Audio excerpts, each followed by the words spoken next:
Yes.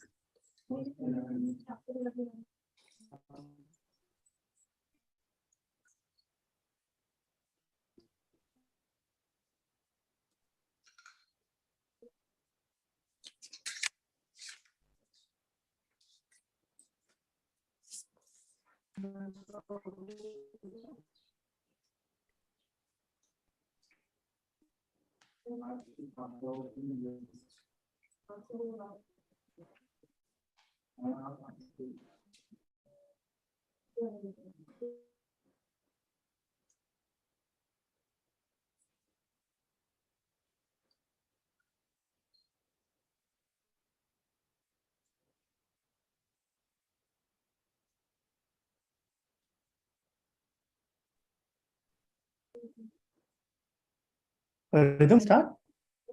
Yes, started. Okay, sure. Good evening, everyone.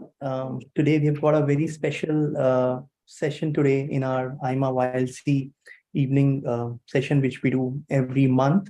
And I think today is a very special session because the guest we have today is a lady who has done a lot of firsts in the world, so to say. And of course, she needs no introduction.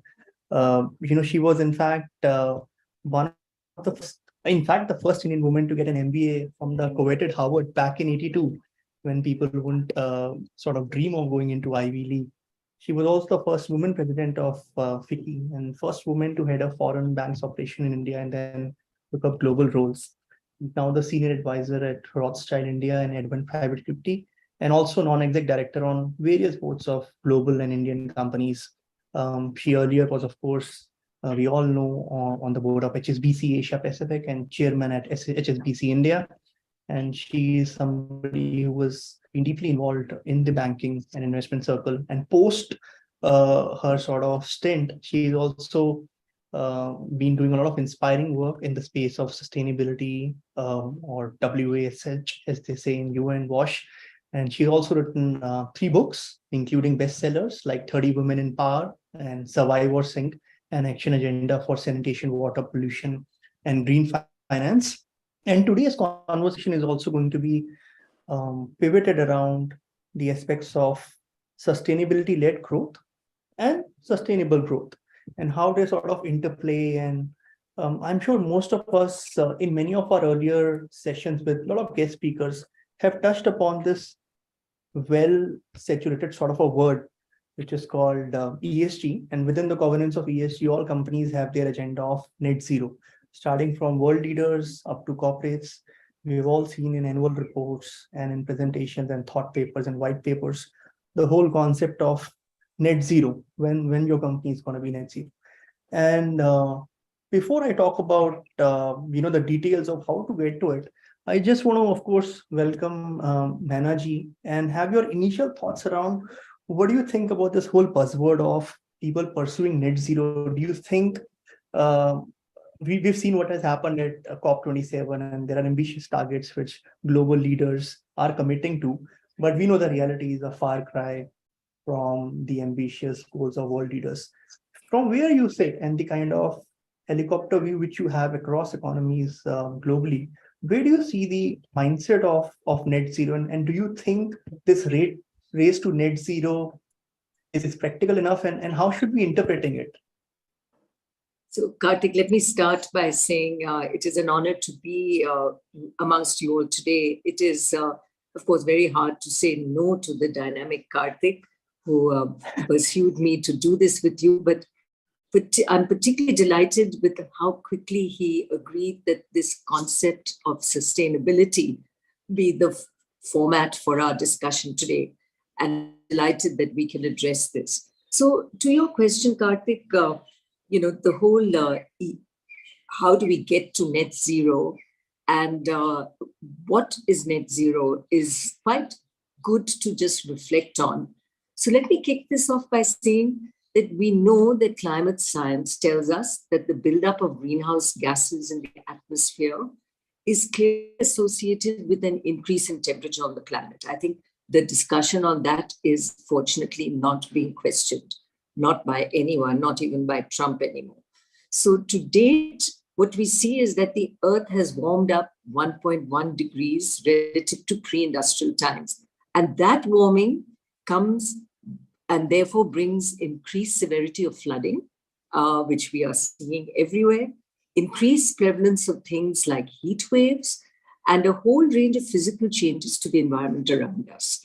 The net zero imperative or commitments that we've seen across companies and countries is basically to prevent this buildup. So the fact that this is happening is no longer in question. Now it's really more a function of what do we as companies, as countries, as individuals want to do about it.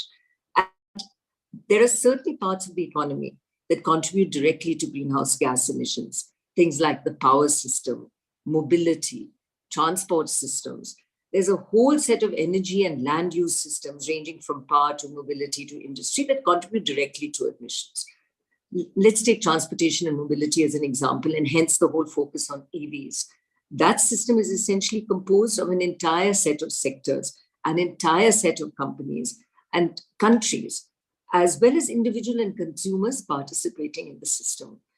So transforming, reducing emissions of that mobility system involved the participation of auto manufacturers, upstream suppliers, downstream consumers. So these are seminal changes as they begin to impact whole industries, not just individual companies, but the entire system in which that industry operates.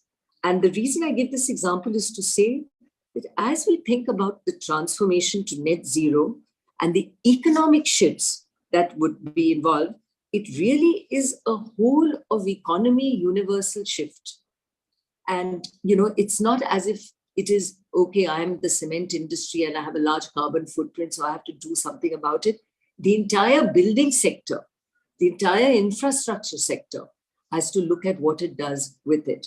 And this will be one of the most disruptive influences of our time. And hence, this conversation and language of net zero has become an intrinsic part of discussion today at every level. So if we ignore this today, we may not feel the bus coming head on with its headlights on about to hit us this moment. But to ignore it, we are certainly going to be thrown under the bus tomorrow. And it's interesting when you talk about global leaders talking about it, which is a representation from developed countries to sort of emerging economies like ourselves. And I was reading a book some time back called How the World Really Works. And it was interestingly mentioned that the emissions from 1920s up till 1980s, I think the developed economies contributed to almost 60% of emissions, right? And suddenly once they have moved into a certain developed status, now all these norms around ESG are getting imposed. So there is also a narrative going around in the world that the West has done the best, and now when everything is sorted for them, they are putting in those restrictions, which in a way prohibit and make the cost of transaction higher, because if you're complying to these standards, and of course there are prohibited, almost predatory laws around that. If you're not compliant in a certain ESG standard, the cost of borrowing is high for you. You cannot apply to certain tenders in EU. So do you think there is also a narrative of developing or emerging economies to sort of fight back that why this is the time to sort of put in so many restrictions, and when the West had a free run for so many years? Or do you think, as you rightly said, if we do not care about it today, anyways, tomorrow there'll be not a planet to sort of talk or debate about? So how do you feel about this narrative? Karthik, you raise a very critical aspect. And for years, India was, in fact, on exactly this journey of why should we have to do anything when you all have raped the world? And we are at the phase of growth where it is a given that our per capita carbon emission, our per capita energy consumption is going to go up.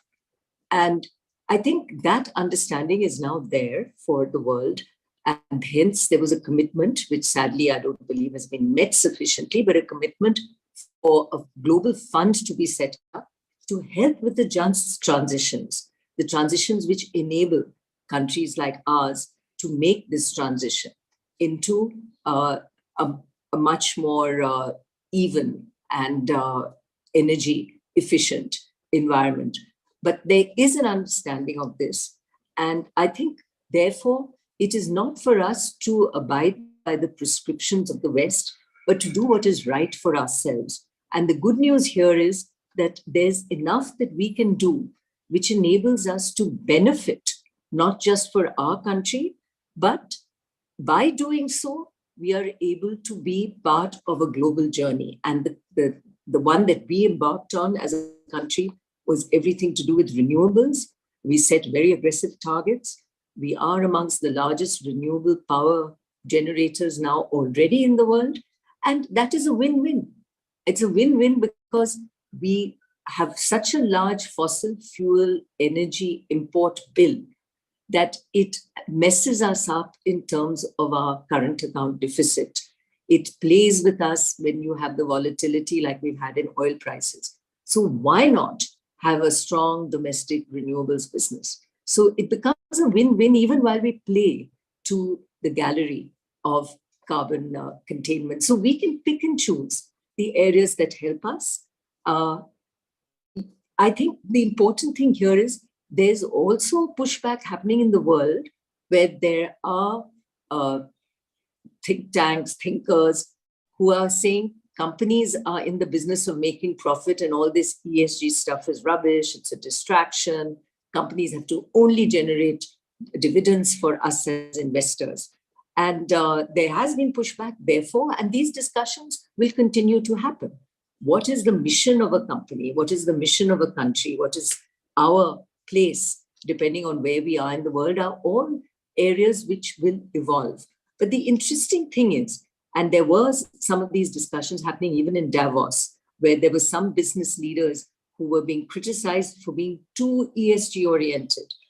And I'll quote here the kind of thinking that came, for example, from the Coca-Cola CEO, James Quincy. And he said this to huge applause by fellow CEOs. So let's not believe that there are CEOs that are feeling that the ESG journey is rubbish. They are for it. And so what he says is if ESG becomes toxic as a phrase, which it basically may be becoming in the US, it doesn't matter to me. I'm just going to stop saying ESG. But the idea that for my basic product, I want to be water positive. I want to have a circular economy on my packaging.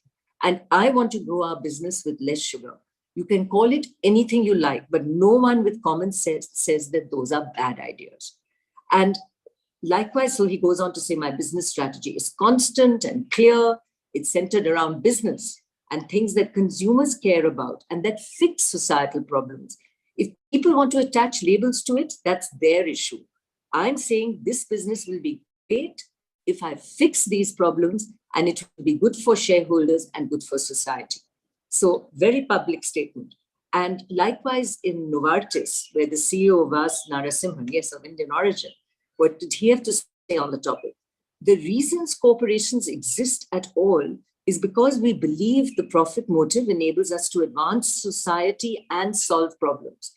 So yes, to make profit, but it's also to advance society and solve problems. In the end, for all of us, we have to be super clear on the purpose and mission of our individual enterprises. Be super clear that when we deliver that purpose and mission, we actually do the biggest thing for ESG, forgetting all that ESG rating stuff. He's saying it's not the ratings that we are pursuing. That doesn't matter.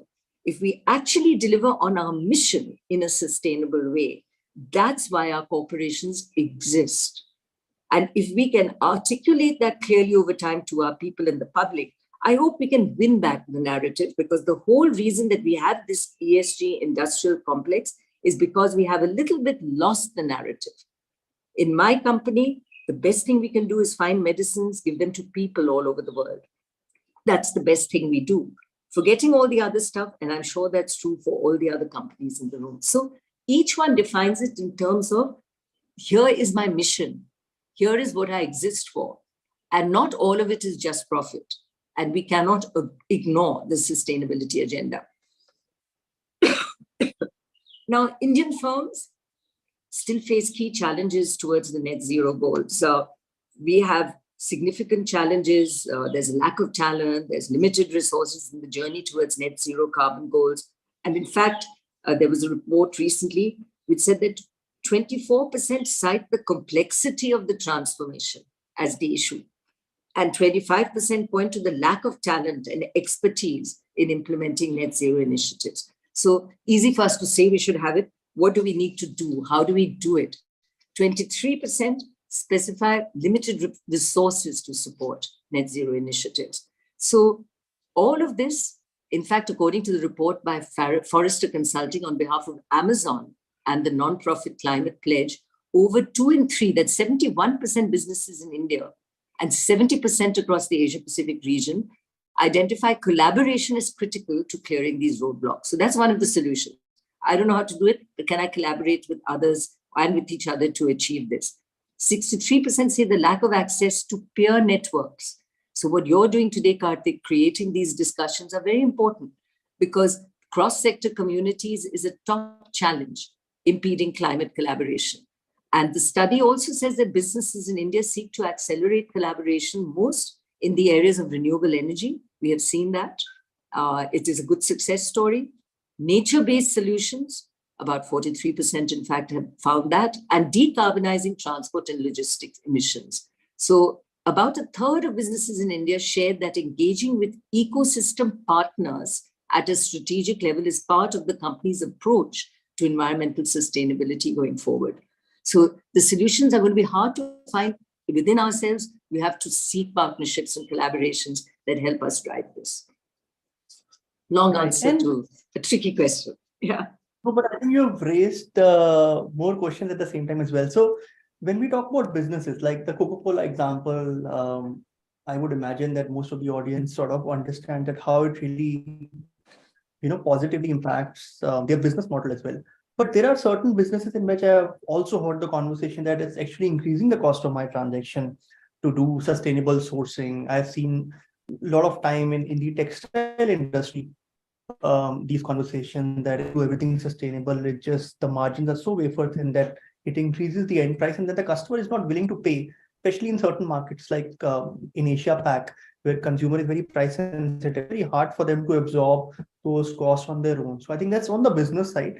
And then secondly, also closely related to which you also touched upon in terms of ecosystem, that how do you get your entire supply chain sustainable? Like you might be sustainable, but if the backward and forward integration into your sort of supply is not sustainable, compatible, for lack of a better word, it becomes a problem, right? Your initiatives would not sort of yield the kind of results they could because you don't have that compatibility across that value chain. I mean, you touched upon transport logistics, but then if you talk about it's the automotive industry or sort of pharma industry, which is so much dependent upon individual ecosystem players, like you get APIs who would then get converted into end medicines, clinical trials.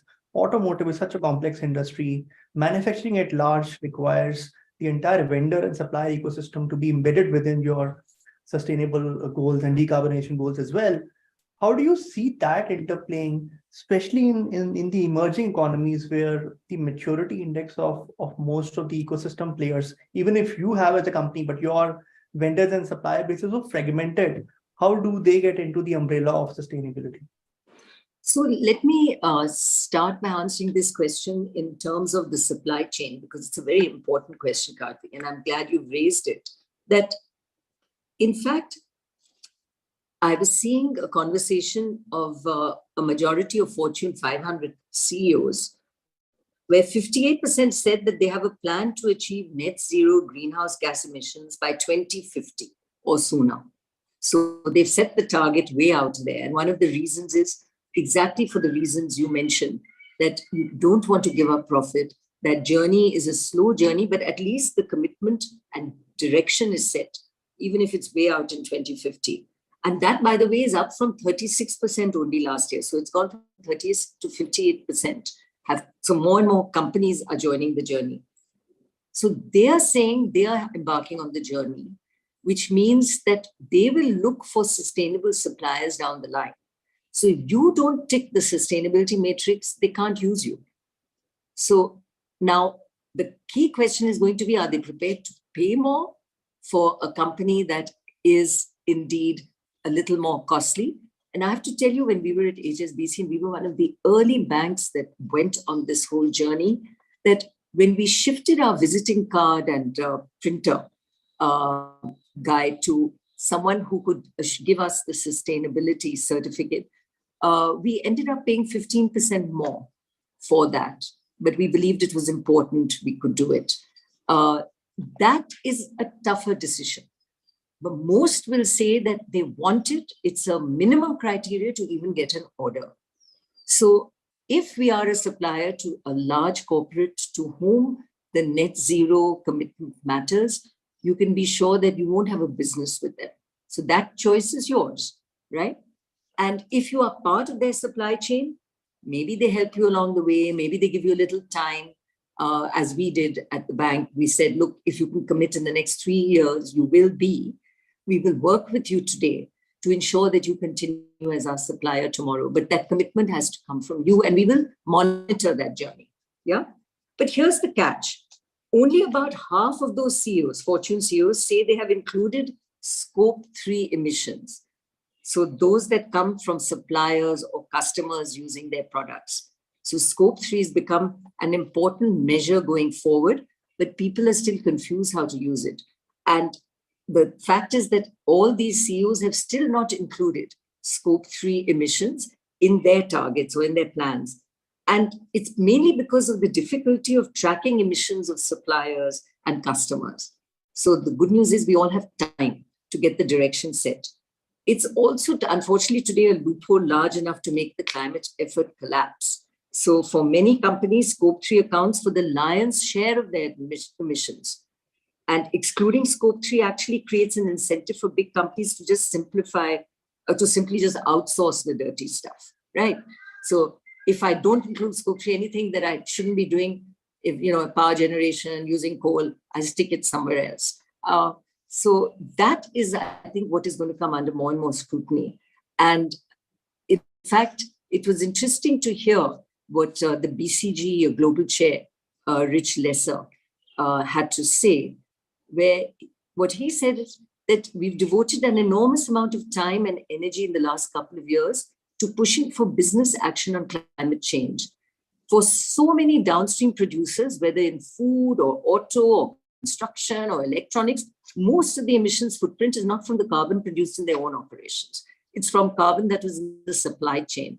It's the steel or the battery in a car, or the wheat that's grown with fertilizer in a loaf of bread. So that's the challenge. And then there's a big challenge with transparency. It's an old maxim, it's still true. You can't manage what you don't measure. And the measurement and tracking of carbon emissions is still at an early stage in general, and specifically as it relates to Scope 3 elements that go on the individual company boundaries.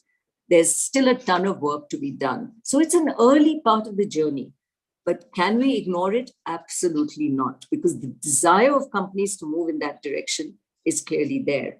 And I think that is why we have to begin to look at the supply chain. And if we are the manufacturer in that supply chain, we steal an advantage over our competitor, provided we can do it in a cost-effective way. Sadly, I don't think there are too many firms like HSBC that were willing to pay more for be doing the right thing.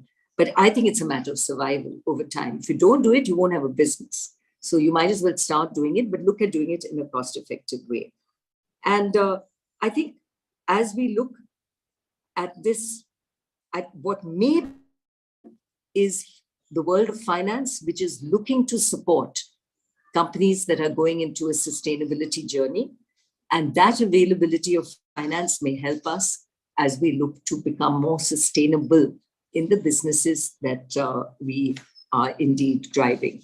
So important, easy to do in some respects. And for one of the first things Indian companies are doing is looking at their power delivery and where possible moving to renewables.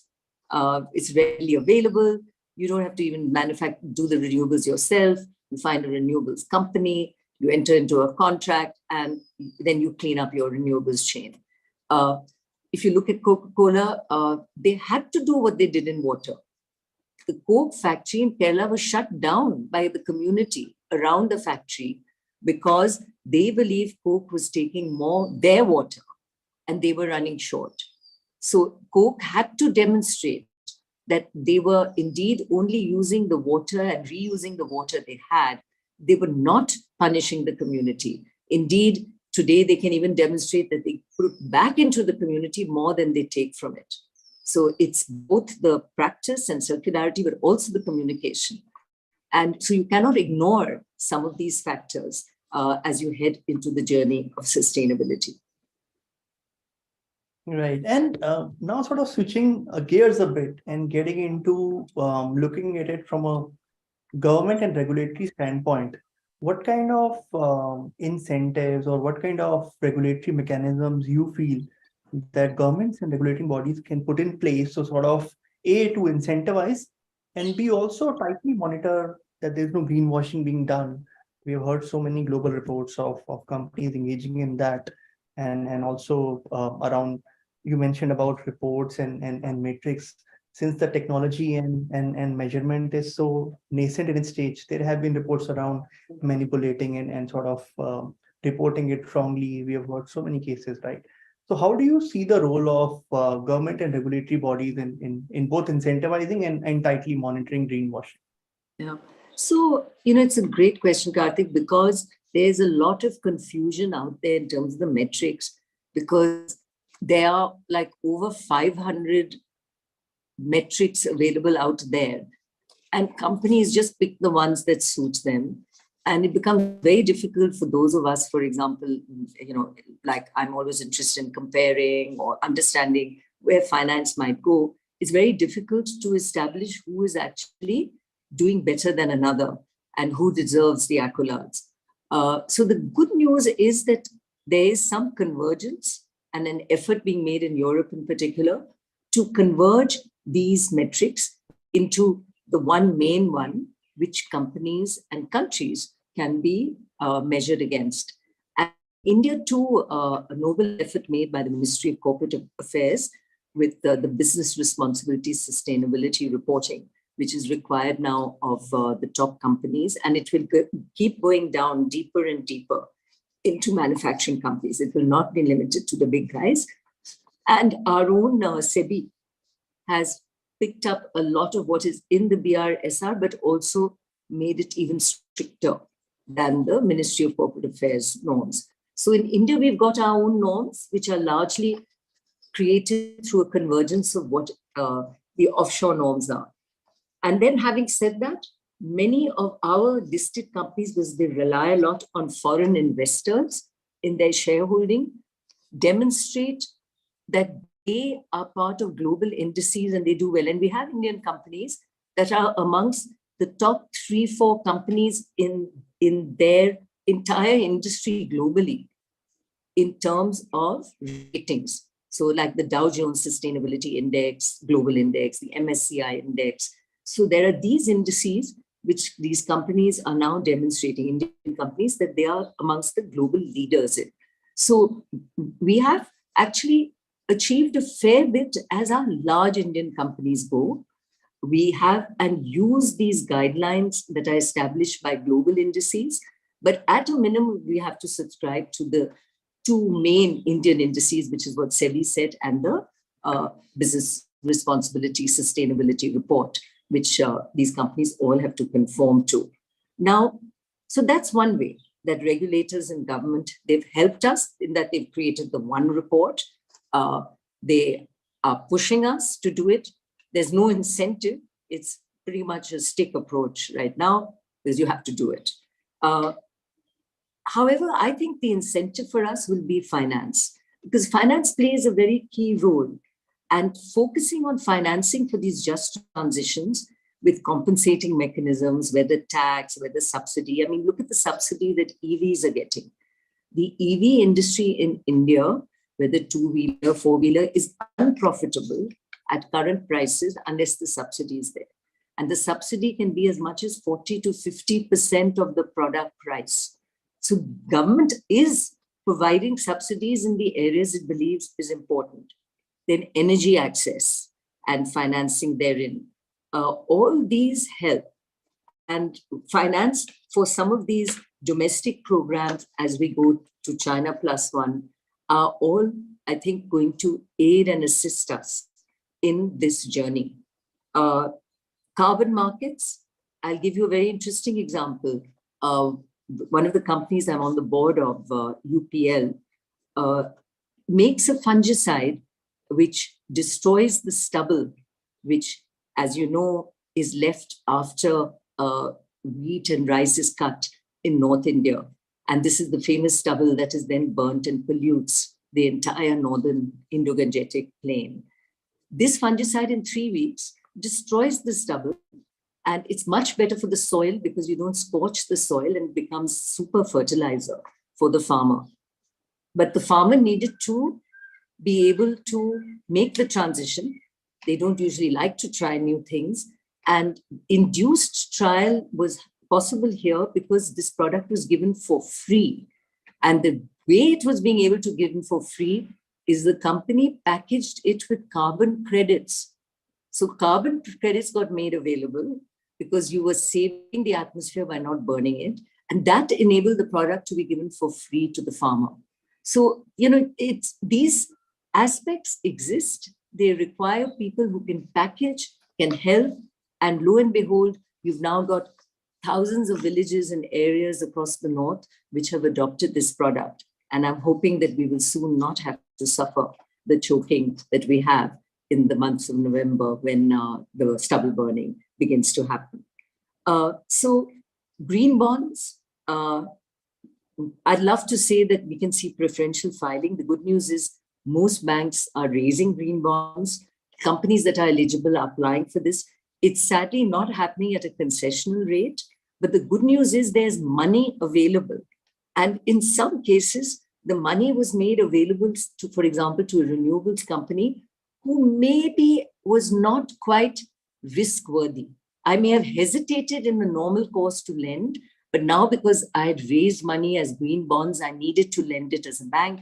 I picked a company which was on the fringe of risk that I might accept, but here was a way of utilizing the green money. So it may not always be evident in terms of a low interest cost, but it is making money available into green agendas, which is also important. And then, for example, the way we look at the real estate sector and how we build. So everything you do in terms of the building to make sure it's energy efficient, it helps me as a buyer.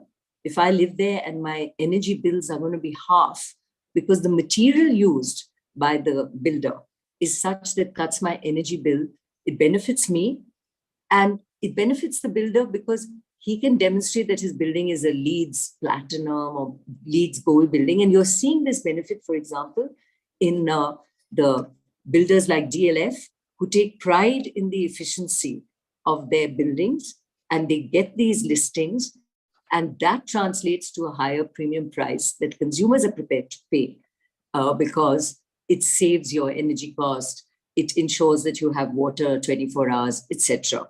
So I think it is finding these, I would say, the easy transition points where it's win-wins that we can start our journey, even as we look at the subsidies and tax incentives, which government should do more of and is not doing enough of, but hopefully we will see more of that. I think while we look at the reasons, I would worry about a business model that is dependent on government subsidy. I think I would rather look at it as a win-win, and there are enough of those which, if we look hard, we can find around us, which benefit us, benefit society, and are good for everyone in the long run. Absolutely. And a lot of our audience members are sort of business leaders, whether in corporates or startup entrepreneurs. And I would like you to, lend some advice in terms of how do you see their role as founders of startups or CXOs in large companies? How do you see their role evolving now in this context of, increasing pressure to address ESG and environmental issues? And how do they need to sort of upskill themselves and have this strict conversation that they are also deeply, I was reading some CXO's interview that you also need to empathize with the situation rather than just seem to do it for the sake of it, but in the spirit. And as business leaders, you should be seen more empathetic towards the agenda of ESG and not doing it for the wrong reasons. So what would be your advice to business leaders? So I think one of the first criteria has to be that ESG is no longer a CSR agenda. It has to be part of the DNA of the organization. Everything we do has to be seen through the lens of ESG, which is environment, impact on society, and governance. And if we tick those boxes in what we do, it helps to make sure that we are on the right track as a company. I think it also helps in terms of employee engagement, because in the long run, people don't want to work for a company that everybody's frowning at, that the neighboring community is shouting at, that you've got issues around the image of the company. So if it's not an issue today, it becomes an issue tomorrow. And there's enough studies to show that employee engagement and high ESG, and the CSR part of ESG is captured in the S, the society of, or the social piece of ESG, are companies which are responsible, and people like to work for these companies. So it helps us at the employee level. It helps us in terms of our customer. And it makes us sustainable in the long run, in that we aren't going to get shut down over the next decade or 20 years for doing the wrong thing. Shut down either by regulation or shut down because our customers, who may be retail, maybe businesses, maybe OEMs who we supply to, don't want to deal with us. So first and foremost, the DNA of the organization, which means we live and breathe it. And one of the ways that you begin to assess that it is in the DNA organization is it in the KPIs of the teams, the measurement therein. And it's not easy to make that measurement. Maybe you initially start with qualitative measurements, but you begin to ask the question.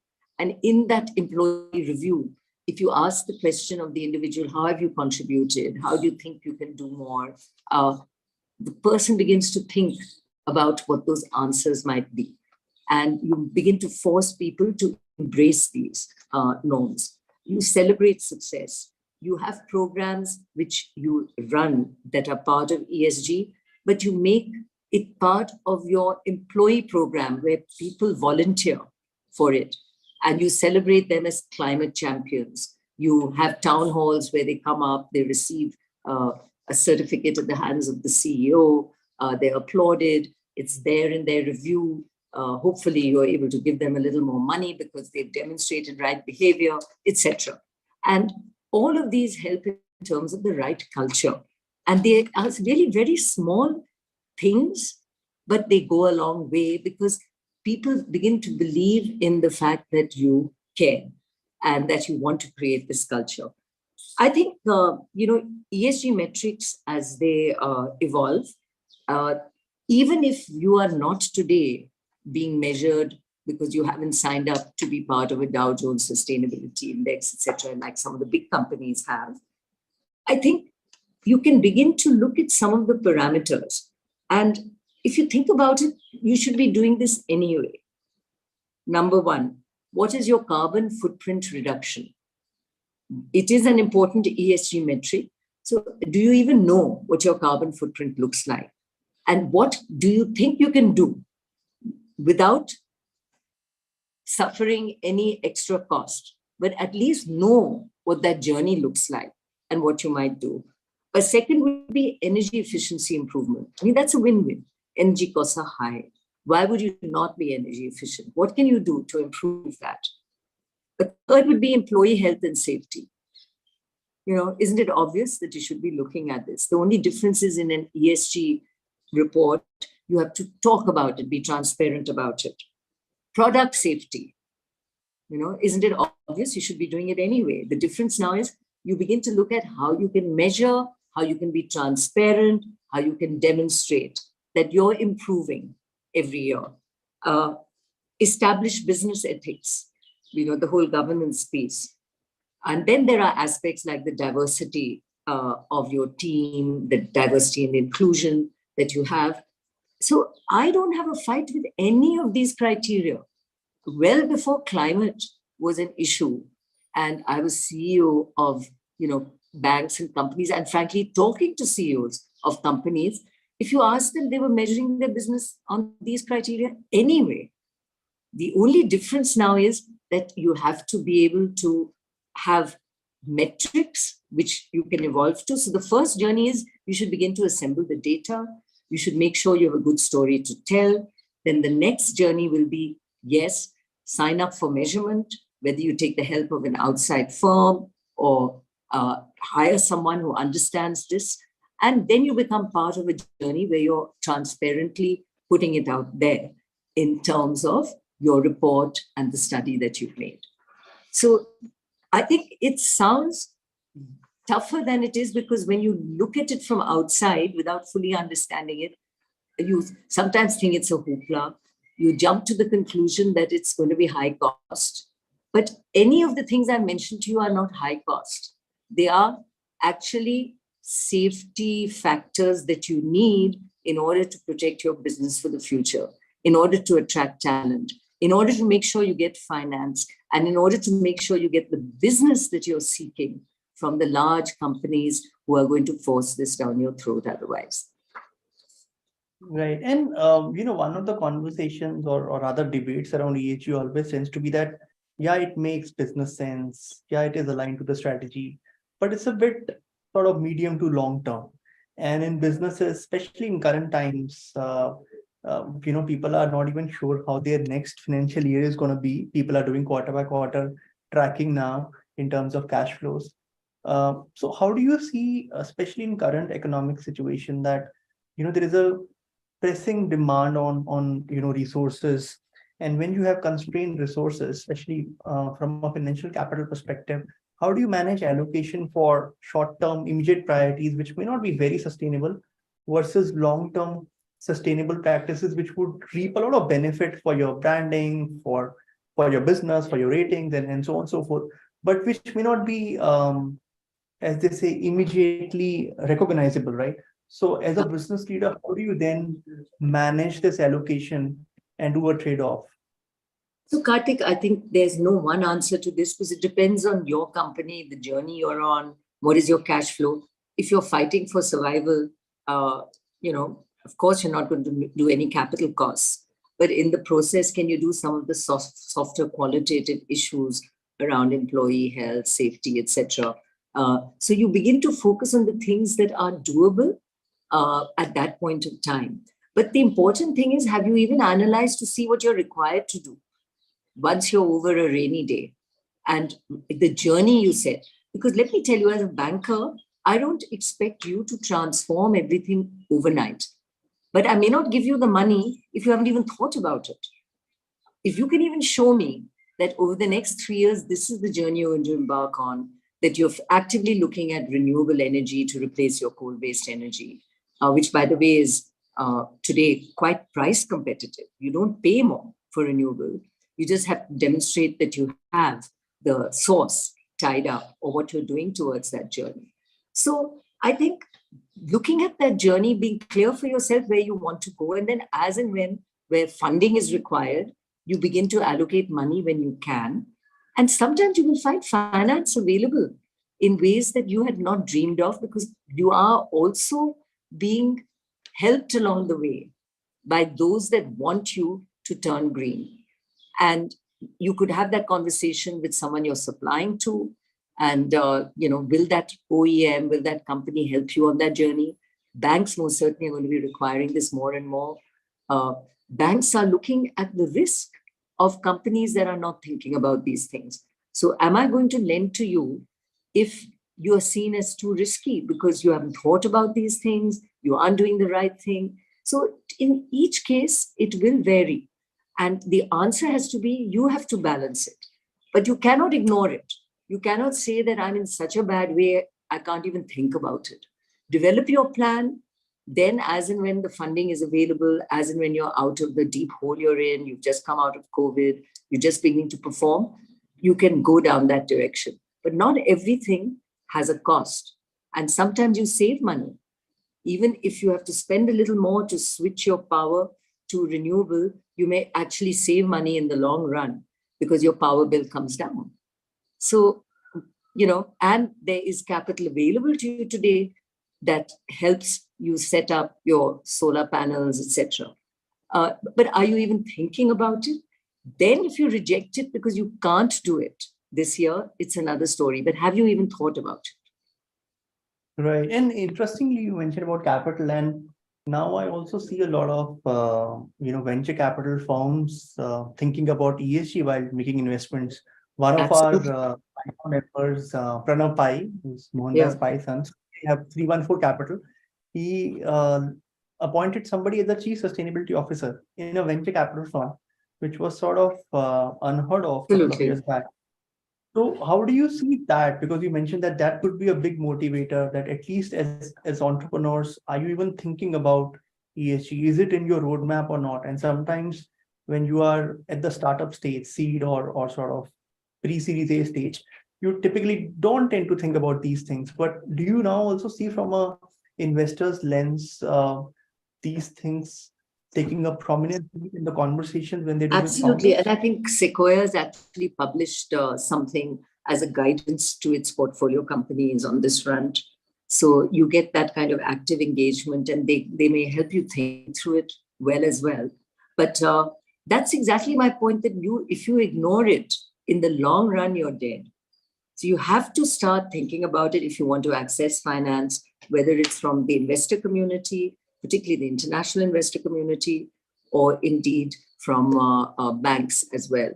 And I think, exactly as you say, it's no surprise to me that it is being asked for.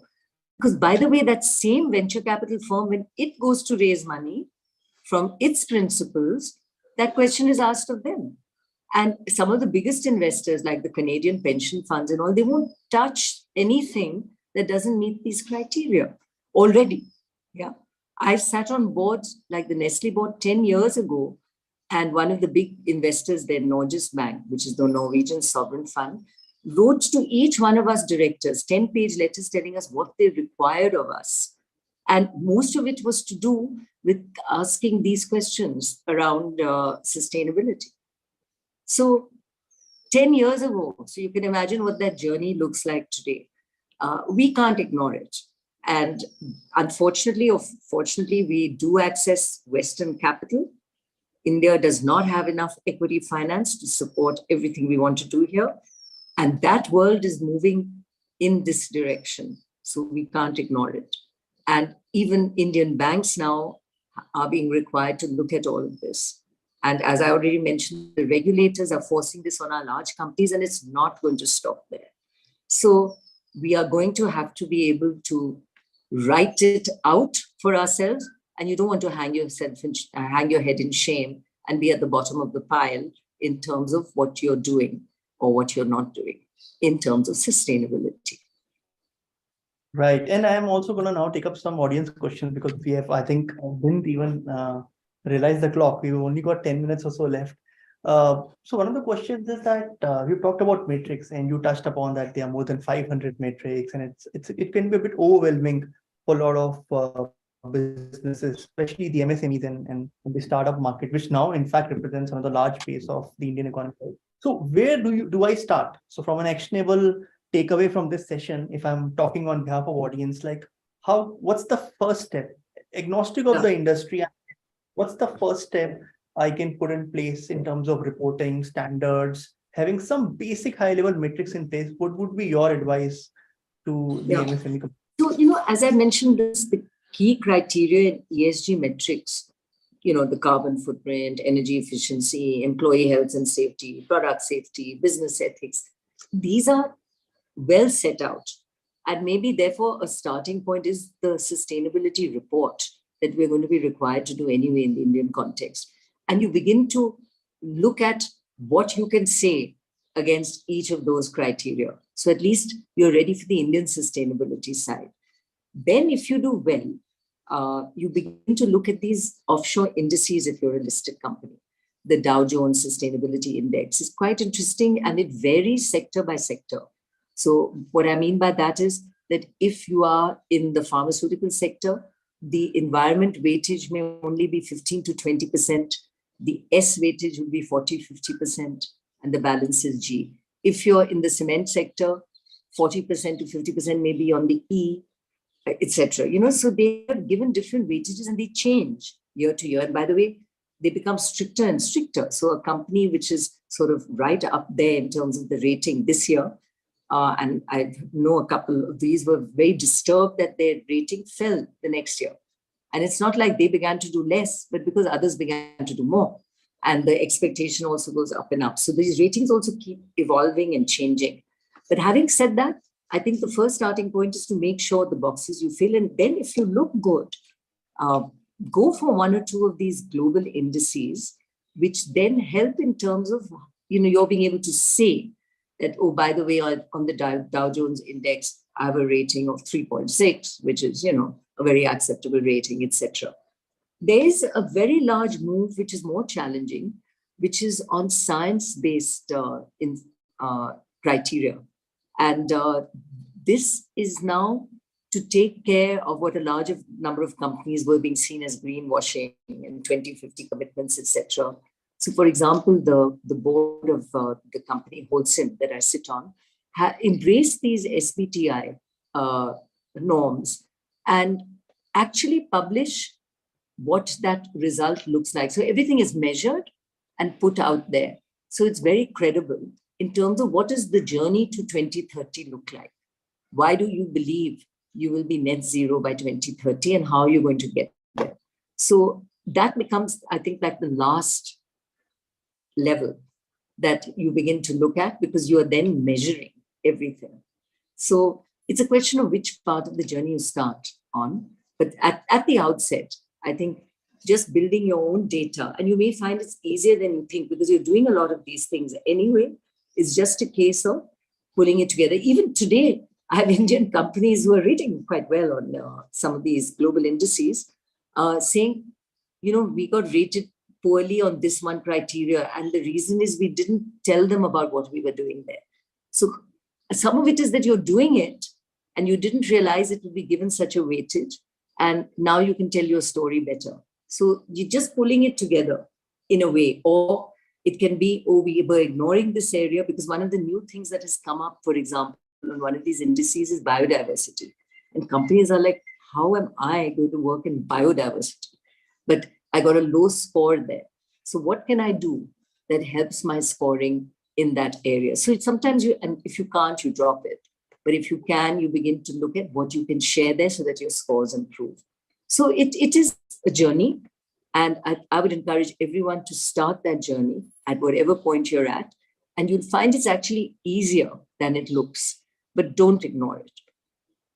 Right. I also got one of slightly tangential questions from one of our audience members, and I think very pertinent one, that what kind of interventions can organization do from an HR lens? We've got some HR leaders here, that both in terms of, I think, acquisition and retention. So like, do you, in terms of hiring, at least at key position in the company, do you keep in account that ESG is a key sort of determinator? Is the person or the leader you're hiring knows or thinks about ESG, empathizes with it or not? And if I talk about current talent management, does your organization run training programs across the board in terms of getting sensitized about ESG? Is it top on your L&D agenda? So what kind of role do you for HR leadership team to take up, sensitize the organization around ESG? Yeah. So, a lot depends on where the company is on the journey. You don't want to you hire all these great ESG champions, and then when they see that the company is doing nothing, they're going to run away. So first and foremost, you have to get your own story sorted out. Do you have a story to tell? And if you don't have a good story to tell, at least to be able to share what you think you're going to do. So from an HR perspective, I think it would be important to ensure that that data is available to you in terms of what you do there. And then not just for hiring, but the engagement scores of people who work with you, to continue to share with them what you do, make them part of that journey.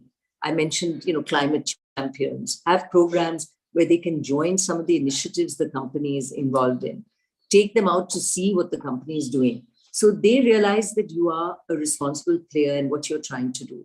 Maybe you set up like a challenge on what ideas do you have in terms of what can we do in ESG. You make people part of that journey, but at a minimum, reward those who are seen as embracing these norms and working with you. And willy-nilly, all companies in India have a CSR program. So at a minimum, let your employees engage in those programs or do programs where they can engage. What has typically happened, the CSR guys just work in a little corner doing their own thing. And maybe the founder's wife gets involved, but nobody really knows what they're doing. Or they're just busy signing checks. But rather than that, make it more material to what the company stands for. What are you doing in the communities around your factories? What you're doing in the communities around where your offices are? Can I, as an employee, go and work in that school that I support? Can I help with the sanitation and water programs? And many companies are doing this today, where the engagement of factory staff, workers, rewarding the workers, bringing them in to talk about what they're doing in the communities around become part of the program. So they just need to be thought through in a way that the engagement, and that's where HR can do it. They can ask the CEO, what are the programs that we can knit together with our HR programs? I mentioned KPIs. So, can we build it into people's deliverables in terms of what are you doing on these 4 or 5 criteria as an individual, as a manager, things that contribute to ESG. And the G, the governance part of ESG is there anyway, right? Even, you may be one step removed on environment, but you're certainly there on the G. And environment can also be about simple things like, do I switch off the lights or the way I work? How do I reward people who are responsible? So you can define that in many ways. I think the other key is the organization structure. And this is, of course, an HR and CEO discussion. But the same company I mentioned, Wholesome, whose board I'm on, was the first company, and maybe one of the first, if not the first, that created a chief sustainability officer that reported to the CEO and was part of the executive committee. So right up there with, guys who are representing or running North America, managing Asia Pacific, so large geographies. So just that message in terms of the importance you're giving this field. And then, of course, that person has a huge job to do in terms of establishing the criteria, etc., of how to work, are all part of this. So the signaling effect and the organization structure, and if you have a chief sustainability officer that is a middle manager, you're signaling what you are indeed doing. So how important is it? Does the CEO ask the questions? At every town hall, does some aspect of this get discussed? These are all signals to the people that work with us on how important all of this is. Right. And I think it's very important in terms of signaling and perception, which you manage, that how do people see in the organization? Because I'll pick on that word which you use, that is just the founder's wife running a foundation or ESG initiative, which I've seen in many companies.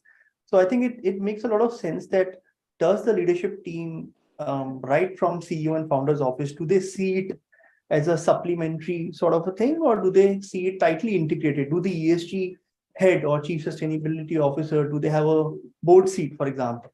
Or, are they just sort of on the sidelines supporting the cause or whatever the outcome needs to be achieved? Are they just supporting from a data and reporting standpoint, which also happens in many companies? So I think with this, we're almost out of time now. Didn't realize how the 60 minutes passed, Nanaji, with your pearls of wisdom.